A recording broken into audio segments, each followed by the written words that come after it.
ওয়ালিতুকাব্বিরুল্লাহা আলা মা হাদাকুম, এবং আমি আল্লাহ তাআলা তোমাদেরকে যে মাহে রমজানের মতো এত বড় গুরুত্বপূর্ণ ইবাদতের পথ দেখাইছি, এত কিছুর পথ দেখাইলাম, এটা করো, এটা করো, এটা করো, এটা করো, এটা করো, এই সবগুলোর বিনিময়ে জান্নাত, এই যে রাস্তা তোমাদেরকে দেখাইলাম, এবং এটা যে তুমি আদায় করতে পারলা, এই জন্য ঈদের চাঁদ উঠলে তুমি আল্লাহ তাআলার তাকবীর, বড়ত্বের ঘোষণা দিতে থাকো।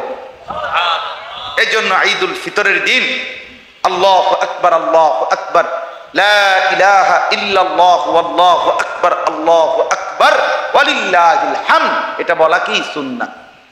বাকি পার্থক্য শুধু এতটুকু, রমজানের ঈদে আস্তে বলা, কোরবানির ঈদে কি বলা, জোরে বলা, বাকি উভয় ঈদেই বলা কি সুন্নাত।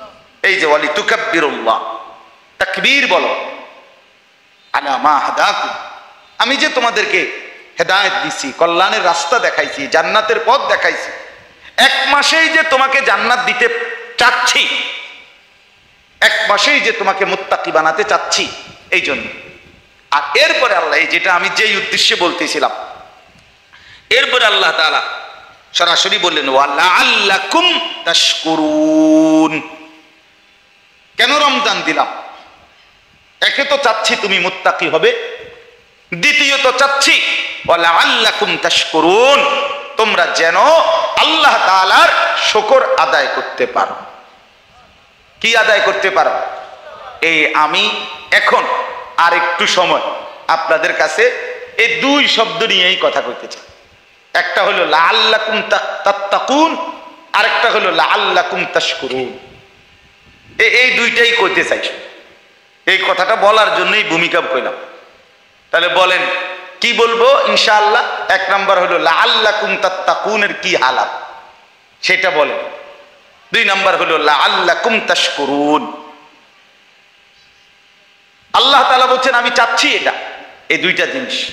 এক তো তোমরা লাআল্লাকুম তাত্তাকুন, তোমরা মুত্তাকি হবে, আর দ্বিতীয়ত লাআল্লাকুম তাশকুরুন, তোমরা শুকর আদায় করো।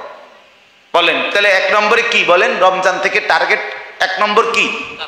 লাআল্লাকুম তাত্তাকুন। আপনারা বাংলা বুঝতেছেন তো না? তো কিছু হু হা কন। এরপরে হলো লাআল্লাকুম তাশকুরুন। এই দুইটা, এখন এই দুইটার জায়েজা রিপোর্ট আপনারা আমরা নেন।